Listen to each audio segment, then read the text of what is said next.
Midwest Whitetail is brought to you by Hoyt Archery, Fuse Accessories, Realtree, Muddy Outdoors, Cabela's, Rocket Broadheads, Frigid Forage, Trophy Rock, Easton Arrows, RTP Outdoors, Non-Typical Wildlife Solutions, Ozonics, Wilderness Athlete, Grizzly Coolers, Redneck Hunting Blinds, and Nikon.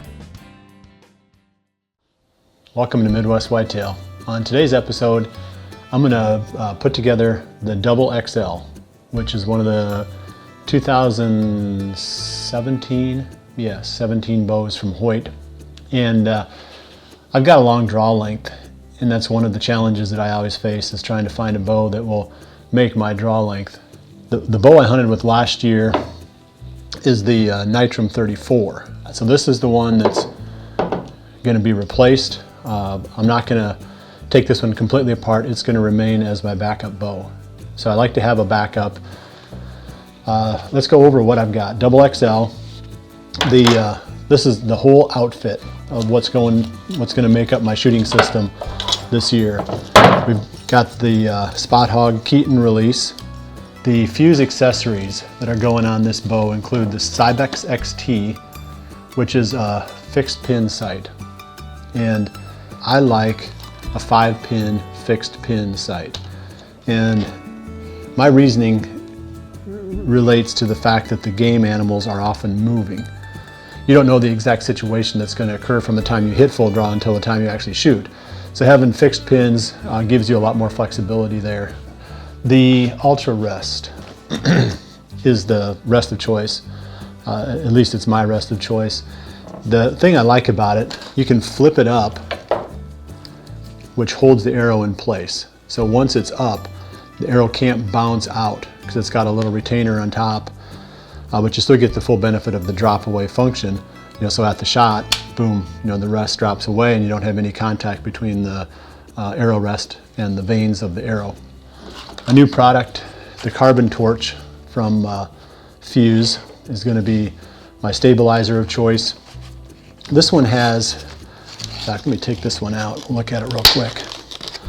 It has a more flexible mounting on the weighted end than some of the prior models. So you can see that the weighted portion of the stabilizer is flexibly attached to the shaft. So that whole piece can vibrate and move. And there's a definite advantage to that, because as the bow recoils, you need some way to soak up that shock, which makes it a little bit quieter and just makes it a little bit more comfortable to shoot. Final piece of the puzzle is going to be the quiver. I'm a big fan of being able to take the quiver off. This one is a removable. That piece goes on the bow. The rest of this remains with the quiver. It's got a little hook. I can hang it on a, it's got a ring. I can hang it on a hook in the tree. So getting the quiver off the bow helps with the balance of the bow a little bit. And that's especially true when it's windy, because the more you've got on the bow to create a profile, the more the wind can blow against and move your bow arm around when you're aiming. So these are the pieces of the puzzle. The next step, I'll walk through the whole process of putting the accessories on the bow and getting the bow ready to shoot, getting the bow tuned. First step, I've got to get the bow press and pop this peep out. I like a big peep. This is I think it's a 1/4 inch or 3/8 inch even diameter peep. And the reason I like the big ones, they produce more visibility in low light conditions, but also give you a wider field of view. So the next step I have to do here is grab my bow press and press the Nitram and get that peep sight out of there before I can move on and put it in the Double XL. I've got the bow in the Express bow press. Whenever you're putting your peep in, if you can separate the string by color. This one's got a black and a brown section to it, so I try to separate it between the two different colors, because when they build the string, that is actually the center of the string. And it's going to be more stable to resist twisting of your peep sight if you get it right dead square in the middle of the string. So I'm separating the two different colors. My peep's going to go right in between those two. the cord that lifts the rest when you draw the bow, you have to feed that into the downward moving harness. So we have to split that and put it in there. So rather than having to come back and do this again later, I'll just do it now while I've got it pressed.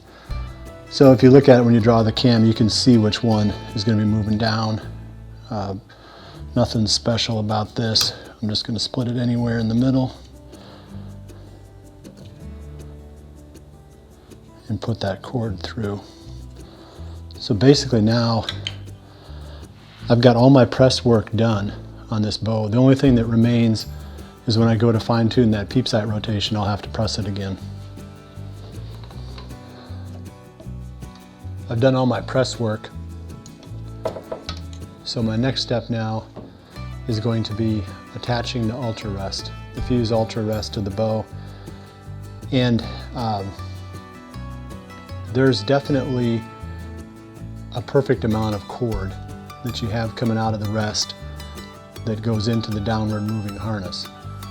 That dictates when the rest comes up and hits full draw, or the full draw position of full upright. So you want it to rise and hit your full height right before you get to full draw.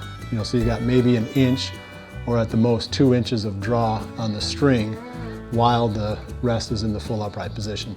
So I've got the fuse ultra rest on the bow so the rest hits full upright a couple inches before I hit full draw. Now I'm going to talk about the positioning, initial positioning of the rest itself, so that we can reduce the amount of time that I spend tuning this bow. From a center shot standpoint, you can generally tell, especially with these Hoyts, where the center of the bow is. These bows are set up real nice now where the string path pretty much follows the middle of the bow riser. And so I'll play around with that a little bit, and I'll move the rest in and out until the arrow lines up with the string when I've got the string lined up with the middle of the riser. So I'm talking about the upper portion of the riser and the lower portion of the riser. And then just as a final check, I'll put the stabilizer on and I'll look down on it from above and make sure that the arrow lines up parallel with the stabilizer. It may not fall right down the center line of the stabilizer, but it shouldn't be pointing one way or the other compared to the direction that the stabilizer is pointing. So that's going to get me really, really close to center shot on this bow. I've got the center shot pretty well set on this bow now, just by eyeballing it. And I will do the final tweak on center shot after I get the knocking loop in and get the arrow locked into place on the string just a little bit better. So that'll be my next step, is to tie in the knocking loop. I shoot for a 90-degree angle between the arrow and the string. So I like to set my rest height based on the arrow going across the center of the old cushion plunger hole, which is what you screwed the rest into. I feel like if my arrow goes right across the center of that, that's a good starting point. I'm just sliding my T-square up until the bottom edge of the T-square goes right across the middle of that screw that I put into the riser to hold the rest in place. And as soon as I'm at that point, then I can measure up from that low angle, or that angle from the low point off the T-square, and start my knocking loop. All right, that's pretty close. So now I want to go 1/4 of an inch, 1/8 of an inch to 1/4 of an inch above that. And that's where the inside top of my knocking loop will be. That's what the arrow is going to butt up against. The arrow knock, top side of the arrow knock is going to be located 1/8 to 1/4 of an inch above the square center of that attachment screw. So it's, it sounds like a lot, but you're just basically creating some type of a starting point, and then you can make your adjustments from there. So I'm going to tie on a knocking loop. I'm just going to do it really quick here, but well, I'm not going to talk my way through it. If you have any questions on how to tie a knocking loop, I would just Google it, because it's pretty straightforward. It's the same, you know, everybody does it the same way. I've got the string knocking loop on there. So the arrow went more or less across the middle of the cushion plunger hole, 90 degrees to the string. But also I noticed that I got really lucky on this one, is my peep sight is almost perfectly lined up, if you look at it, with the string. So that doesn't usually work, and this may not hold up when I start shooting it, but it's kind of nice to be that close to begin with. If the peep is off a lot, then you just have to take the string off, you know, press it, take the string off, put twists in the string, and then put the string back on the cam again. And eventually you can get that peep trained so it's pointing straight back, and then when you draw it, it stays, you know, straight in line, so there's no rotation and you don't have to fiddle with it when you load an arrow on the string. The next step now is going to be to put the sight on. So let's take a look at this of this sight real quick.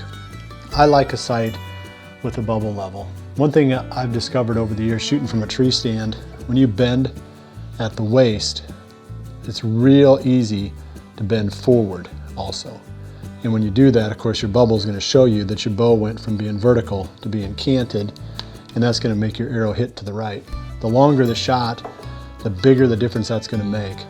The arrow is going to fall to the direction that the top limb is canted.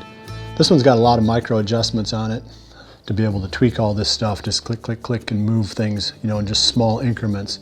There's a lot of different mounting holes on this sight. And I've ran into this before where I've had bows that once you set them up, you couldn't get the sight high enough or you couldn't get the sight low enough. But this one gives you a lot of flexibility in being able to adjust the actual mounting position of the sight on the bow, up or down. So I'm going to assume that I'm neutral, and I'm going to start with the neutral setting, which is the middle one. And if that's not correct, later I'll know, and I can adjust, you know, actually how I mount the sight on the bow. That's pretty cool.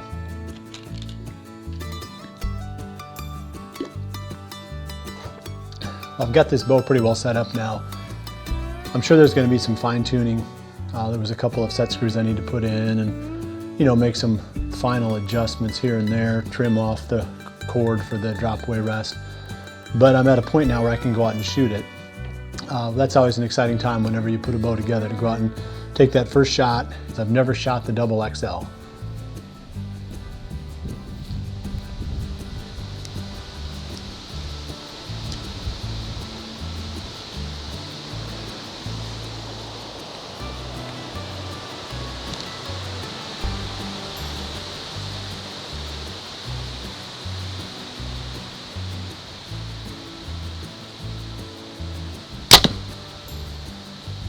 It's pretty quiet.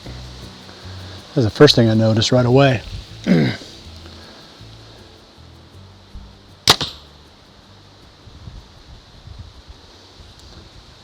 Yeah, I like it. So that's the Double XL. I've got a lot more tweaking to do on this bow. I got to get the draw length fine-tuned, and then of course all the little small things that you do to make a bow shoot perfectly. So let's keep moving here. I've got a little fertilizer to put out on the 5-hour redneck food plot that we built last week. And then we're gonna put in some plot screen, and I'll explain the purpose that that serves and why I'm putting it where I am putting it. I'm back at the redneck plot 5 days after we built it, 6 days after we built it. And I wanna put the fertilizer on today. But I want to spend about a minute or so in explaining what these numbers mean when it comes to purchasing and applying fertilizer. It's kind of confusing because you've got two different things. You've got the percentage of active ingredient in the bag, and then you've got the weight of the bag. There's really three factors that are the macro ingredients, if you want to call it that, in fertilizer. NPK, nitrogen, phosphorus, and potassium. So the K is potassium. If somebody says for clover you need 0, 60, 60, for example, for your fertilizer blend, what they're really saying is you need 0 nitrogen, 60 phosphorus, and 60 potassium.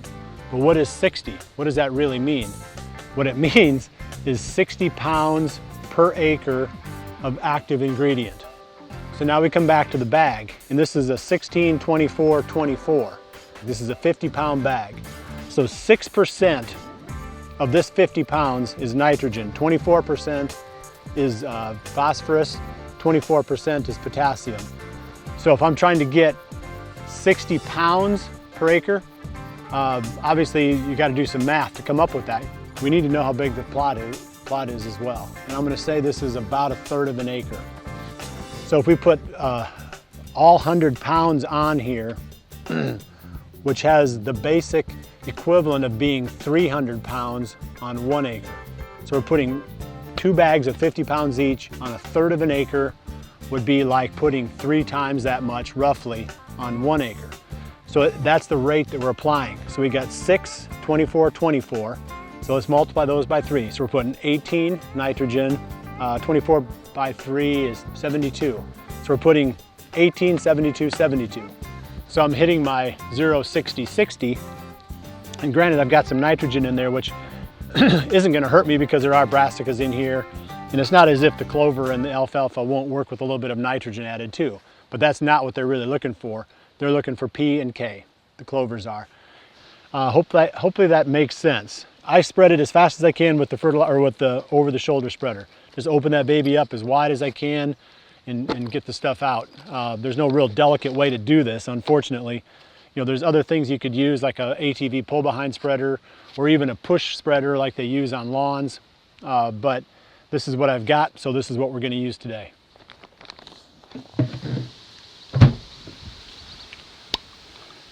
It's a hot one today.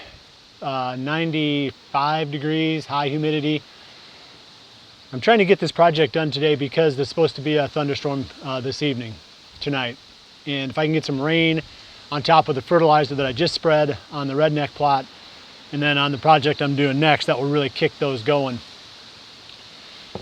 I'm looking at putting in some plot screen, which is a frigid forage product that grows tall and thick, and it's an annual. You plant it every single year in the locations where you want to have something to hide behind when you're sneaking to and from your tree stands. There's different ways to use it. Today I'm focused on creating an actual visual screen from the redneck blind that's down along this line of cedar trees and where my tractor is sitting behind. This is about a little over 1/4 of an acre, so it's not a lot of acreage, but it will serve a really valuable purpose when fall comes. The project entails spraying first, and I came out here on Friday. 4 days is all we've had on the herbicide application. I can see it starting to die. It's barely even yellow dead, but I know that that stuff is going to die. So I'm going to go ahead and till it in now, and I'm going to put down some urea fertilizer, which is mostly nitrogen. This is 4600. Well, it's not mostly nitrogen, it's all nitrogen. And the plot screen likes nitrogen. You know, it's got forage sorghum in it, it's got some Egyptian wheat, and it's got some other plants in it that are real nitrogen hungry type of plants. So tilling up what is there will help to add nitrogen into the soil with the green of the standing plants. But also we're going to supplement that by putting down 50 pounds of 4600. So we're going to get lots of nitrogen down. That's the key. That's what I'm focused on here. So after I drink a little bit of water here and get my courage up to face this 95 degrees, I'm going to go ahead and spread the nitrogen and then work on tilling. The final step, of course, will be broadcasting the seed and waiting for the rains tonight to incorporate that seed and pound it into the soil and give us that seed to soil contact that we need. That worked up better than I thought it would. I've got to walk through it one last time, kick out some of these clumps. The grass is dead because I sprayed it, so there's not a problem with the competition. It's just a matter of creating a real nice seed bed here. The urea does not do well if you leave it out where the sun can get to it. So tilling it in like we did here is the way to work with urea. The other thing is, we're sitting here not quite the middle of June, planting this plot screen, and it will do well all the way through June and into the first part of July even, because it likes hot conditions. It grows really fast when it's hot, So as long as you can catch a couple of rains, you can put this plot screen in clear up until the very first part of July and get your, 10-foot tall crop of these tall plants that you can sneak behind. So don't be afraid to plant that still. I'm going to kick this out, get the stuff spread, the seed spread, and I'm good on this project. I'll close up when I'm done.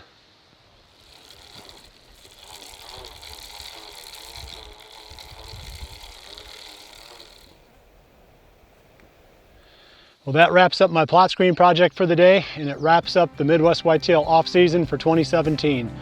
I appreciate you joining us. Hopefully you picked up some tips on food plots and bow setups and how to shoot your bow more accurately, and just a lot of range of subjects that we like to cover during the off-season.